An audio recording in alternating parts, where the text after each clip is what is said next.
Hi, my name is Glenn Crothers from the Louisville Jazz Society, and today it's my pleasure to talk to Tim Whalen, the longtime Louisville-based saxophonist, and he'll be leading his trio at the Café on Sunday, April 27th at 7 p.m.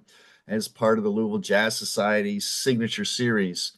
Um, After hearing you play around town for so long, it's a real pleasure to get down and to sit down and have a chance to talk to you about your music and your art. So I really appreciate you Well, talking to me thank today. Nice to meet you. Nice to meet you again. Talk to you again. Can you tell me a little bit about? I'm always interested about how musicians decide that this is what they're going to do with their life. When did you decide to pick up the saxophone, and when did you start playing professionally? Well, I first started when they used to have of course, school band, elementary school, and they had always a lot of music going on. Every school had a band with a lot of Yeah. kids in it. So I started on clarinet, had a private teacher. My dad played the trumpet, so that got me started in music. And he was a member of the Kosher Shrine when they have a big band. All the older musicians would get together. And then he started a big band that played professionally, booking gigs outside of that. And I started playing with him when I was 15. So it's kind of faded. Yeah, true. I think Yeah. so. Yeah.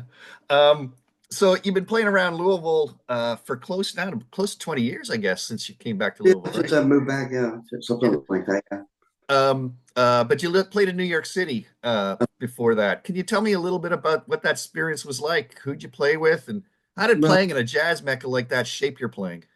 definitely. Hearing that when I went there, the first thing I thought is I got a lot to learn because the level of musicianship is incredible. And getting to go hear actual musicians play, to see, listen to on record, Bill Evans and Chet Baker and Dexter Gordon and one of my favorite Joe Henderson, Stan Getz, Michael Brecker. I mean, where do you find that? All in one place, Yeah, especially no, during the 80s. I mean, that was just all those guys were working and hearing Miles come back, things like that. And I knew the saxophone player, Bill Evans, that played with him, was a friend of mine. So that was always nice. It was a great community. It was just excellent players. So that's, you get either, jump in head first or sink, you know, go down with well, the ship. So you just really have to, practice and try to find your places you can play. Not everybody's playing the Village Vanguard. There's right. other work and played shows and big bands and a lot of Latin bands, things like that. And Uh, enjoyed my time living there. yeah. How long were you there? I was there from 79 to 91. That's And a. then I moved to Miami. I didn't realize that. What were you doing in Miami?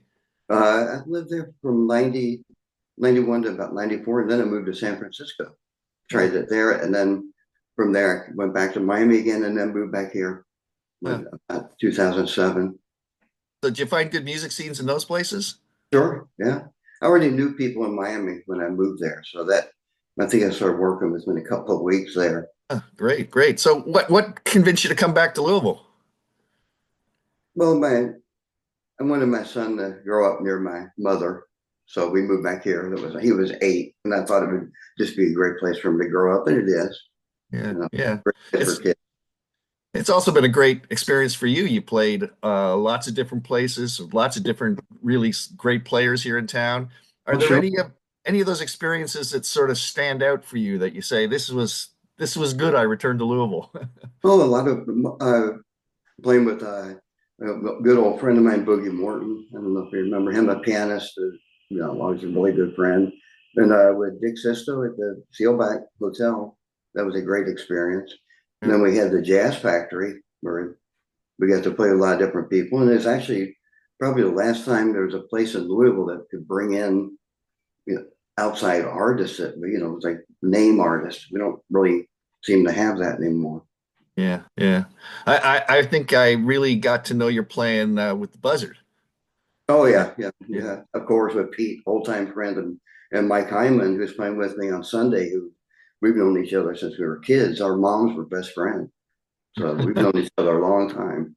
I And didn't yeah, re Diego, I met since he came here from Brazil to study at University of Louisville. I've had the pleasure of playing with him quite a bit.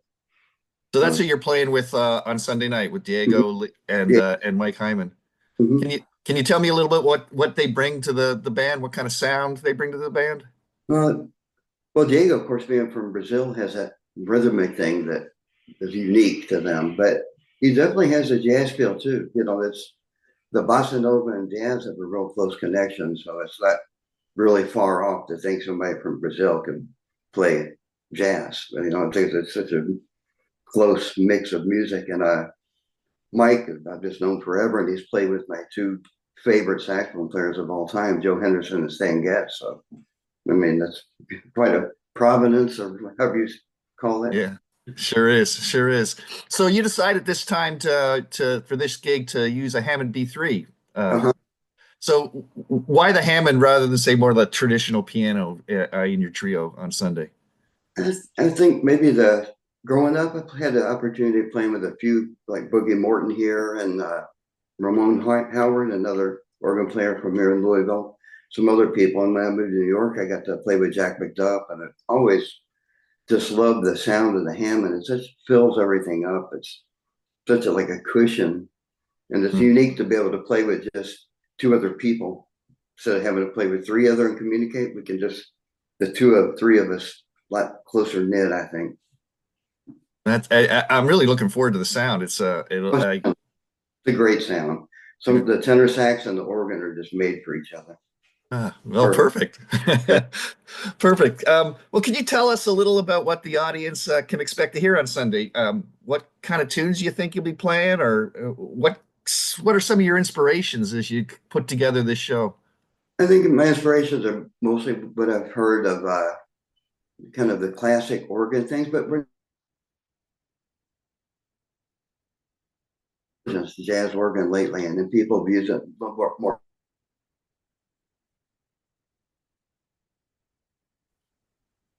Well, Than, unfortunately, our internet connection crapped out there again for a second. If you could, okay, I don't know if you could repeat that. okay. No, I think what we're gonna do is use the organ sound, maybe not quite the traditional organ trio sound, but it's been a lot more prominent again. It's come back in prominence, but in the music scene, and a lot more modern players are using it too. And that might have started with Larry Young, who was like a influential jazz, kind of changed the way jazz organ was played. And I think a lot of the younger guys that play organ listen to more of that than Jimmy Smith.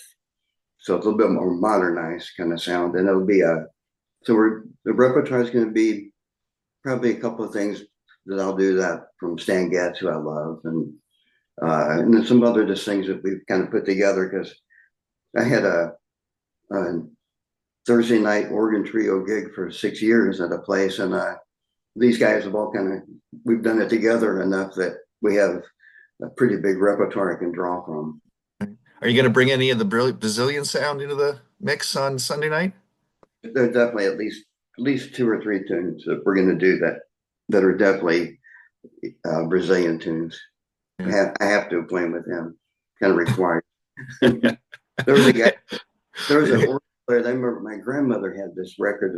It was an organ player named Walter Wonderly, but he was Brazilian, I guess, with a stage name, and he was kind of all like I guess if you went to the 1960s, if you went to the doctor's office, you'd probably hear this being played. It's kind of easy listening, bossa, playing pop tunes, and So we'll get a little of that on Sunday.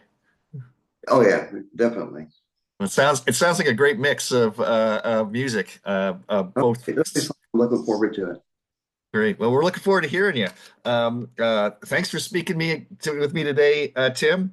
I'd love to have a longer conversation with you sometime. But Oh, for our audience here, remember that Tim Whalen's trio with Diego Lara on organ and Mike Hyman on drums is playing at the Café on Sunday, April 27th at 7 p.m. as part of the Louisville Jazz Society's signature series. We've been selling these shows out, so I encourage everybody to get their tickets ahead of time. It'll be a great show. Thanks so much for talking to me again, Tim. well, thank you.